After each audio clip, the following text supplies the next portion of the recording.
Well, good evening, everyone, and welcome to Iced Coffee. I'm Pastor Andrew, and a special welcome to you once again for our Wednesday evening. I wonder how are you doing at this time in the week? One of the things that I'm really loving is that it's springtime now, and if you go around the place, you can see that there's daffodils coming up.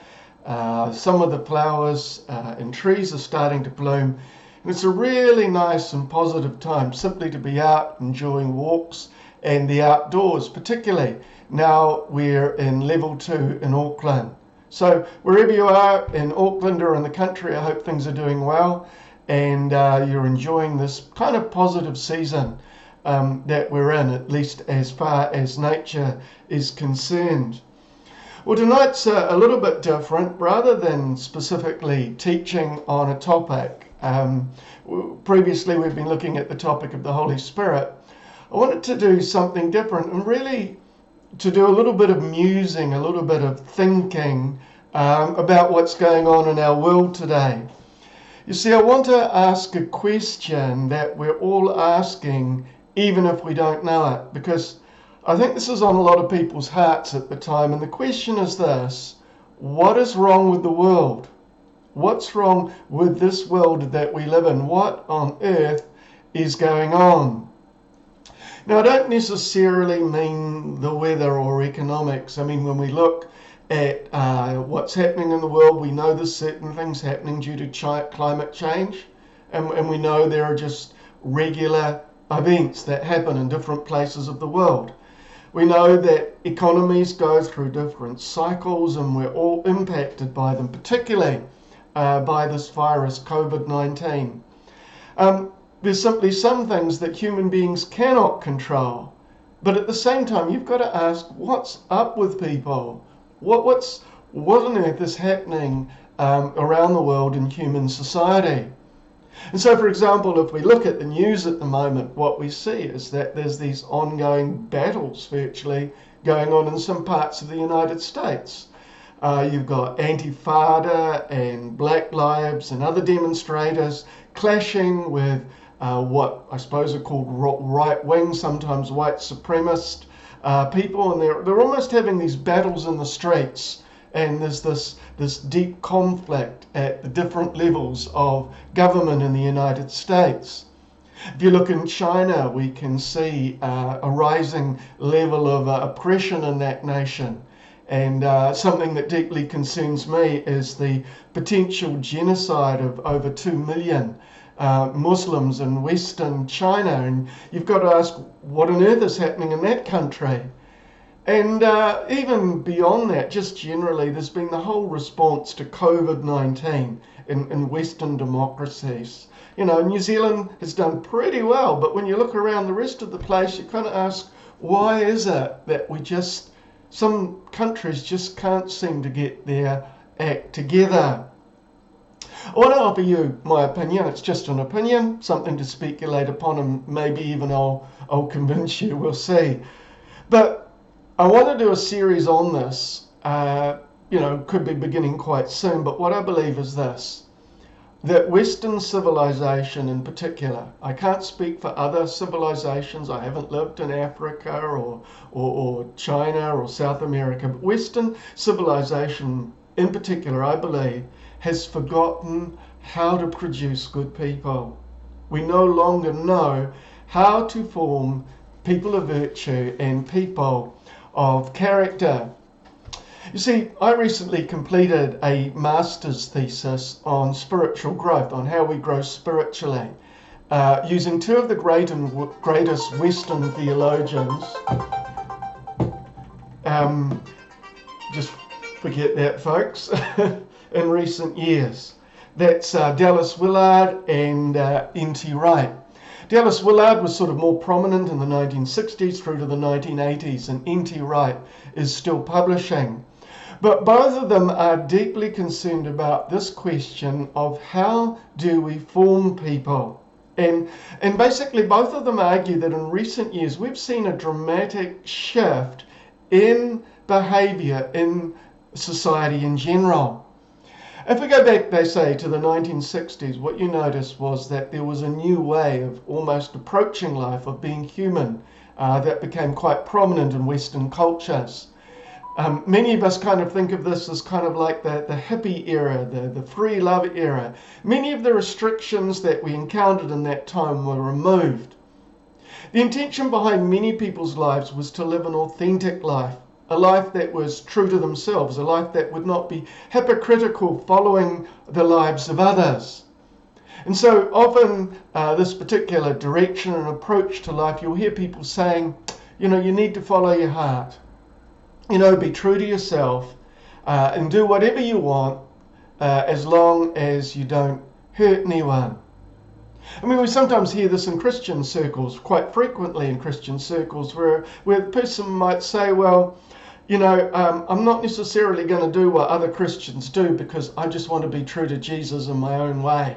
So, I'm not going to do what the herd does, but I'll just be true to him because that's the most important thing, being authentic. This desire to be authentic and to follow whatever we're feeling and believing in here was in marked contrast, they say, to what was happening perhaps in an earlier period in the 1940s and the 1950s, where we had a culture and a society that was very rule-bound, that had very strong social mores. There were certain expectations that you were expected to meet, and if you did not meet those social expectations, then you would be penalised by society for not acting in that way. And maybe you can think of a number of ways, but I've seen people from that era operate and say, no, this is the way you're meant to behave, and if you're not operating that way, then you ought to be punished. And so it seems almost that we've become stuck between these two understandings of what it means to be human. The desire to express ourselves and be authentic to who we are, and that sense, or we ought to keep to the rules that we've all agreed to as a society. And the interesting thing is that the conflict between these two visions of how to live life are often played out in strange ways. For example, I don't want to offend anyone, but one of the big examples is what we can see is happening on US campuses in particular. There's been this huge debate and conversation point about what is consent. So if a boyfriend or a girlfriend or one of these Tinder so-called dates getting together, what is consent so that the two of them may go ahead and sleep together and everything is kind of non-coercive and above board. When you look at this particular example, you can see these two interplays because we've had this huge growth in sexual freedom. In other words, I'm going to be true to myself, I'm going to follow my desires, and that freedom has led to misunderstanding and to harm and to damage. And so now we're trying to come back the other way and put some regulations around it and say, well, when you're following your heart, when you're being authentic and all that kind of thing, then these are the rules. This is the way in which you need to regulate yourself so that you can be kept safe. Funny thing is, no one actually seems to ask, why would a supposedly good person be sleeping with multiple sexual partners outside of marriage anyway? That one never comes up, but that's an example. Another example is in the whole area of finances. If you go back to the 1980s, particularly in a lot of Western countries, there was a huge amount of financial deregulation, resulted in fraud, people being ripped off, loss of fortunes, not by everyone of course, but there were quite a number of instances where stuff got extremely dodgy. And so in response to that, they brought in things like ethics training and new regulations. My former career way back was as an accountant, and so, when I was trained, I was an unethical accountant. We had no training in ethics, but now every accountant has to do very specific ethics training, and so there's been a deregulation that's caused harm, so there's been a re-regulation. And the result almost seems to be that we're creating a society where people who want to, there are people who want to follow their inner desires, whatever those might be, but at the same time they're challenging the rules, and so we've got to put the rules around them. I mean, it might be exaggerating a little, but imagine some kind of thing like a lion in a cage. You know, the lion's pacing around, it's wanting to do this, it's wanting to do that. And it needs a reasonable cage in order to say, lion, these are your boundaries, these are the rules, don't step across it. And so we've got this interplay of these two dynamics. And I just invite you to play with that idea. You know, what if we looked at the world through that image? Do we see that playing out in people's lives and on the world stage? Certainly when you look in place at people's response to the COVID-19 regulations, you know, perhaps more overseas than here, but this has been the whole conflict. You've got people who want freedom. Oh, I'm not going to wear a mask. And you can understand their desire for freedom, and yet they look almost irresponsible, you know, and towards others. And then you've got these others who say, oh, we need the social control and we ought to mandate that everyone should wear a mask. And to those who desire freedom, then it just looks like oppression.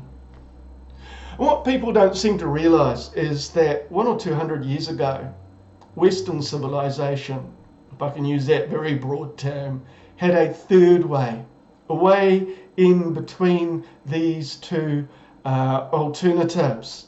And a lot of that revolved around the question of how do I be a good person? What does a good person look like? How do they operate? Well, what I'm talking about is the formation of a character. In other words, what habits do I cultivate in my character so that I automatically live a life that is right and righteous? A life that both restrains my desires, but a life also that means I don't need the rules because I'm already living a life that doesn't challenge them. One of the ways in which we can see this come out is when we look at Jesus. Because part of this idea of character, in fact, comes from Jesus himself. Jesus was once approached by a religious scribe, professional clergy, I suppose you could say, and he was asked the question, what is the greatest commandment? You know, there's the 10 commandments within Judaism, and then there was something like up to 365 other rules that regulated your life quite profoundly, not to mention others. And he was asked, what is the greatest commandment? And Jesus said, the greatest commandment is to love the Lord your God with all your heart, with all your soul, and with all your strength, and to love others as yourself. And then he makes this profound statement. He says, if you follow those two, if you do those two, then you will fulfill the whole law.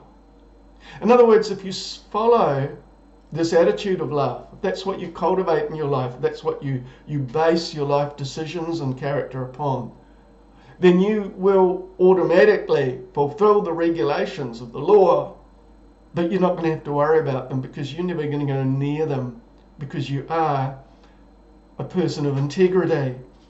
And so the question really becomes, what does it take to create an inner character of goodness? What does it take to be a good person? How do I cultivate myself so that I have habits of goodness as a person that defines me? Now, I'm not going to answer that question today. I mean, at least not tonight. That's going to be in our upcoming series. But I just invite you, because we're kind of musing and thinking about stuff tonight, where have you seen some of these principles in play? Do you know virtuous people? People who cultivate their inner life so that they're living righteously. They're not defined by their desires. They're not defined by the need to have rules. Have you seen people like that? And are you yourself training and shaping yourself to be one? You see, we began tonight by asking what's wrong with the world, and then kind of defined a little bit more what's up with people. I think the bottom line is that internationally what we are facing is a crisis of character. The Bible talks about sin, and that's part of it. Ultimately, it's about our character. and the way in which we developed it. And somehow the way in which our society operates, perhaps even our faith operates, is that we're not creating people of the right kind of character, of good character. And we need a new way. So it's a big question. I'm not always going to turn up and say, hey, 1, 2, 3, here's all the answers.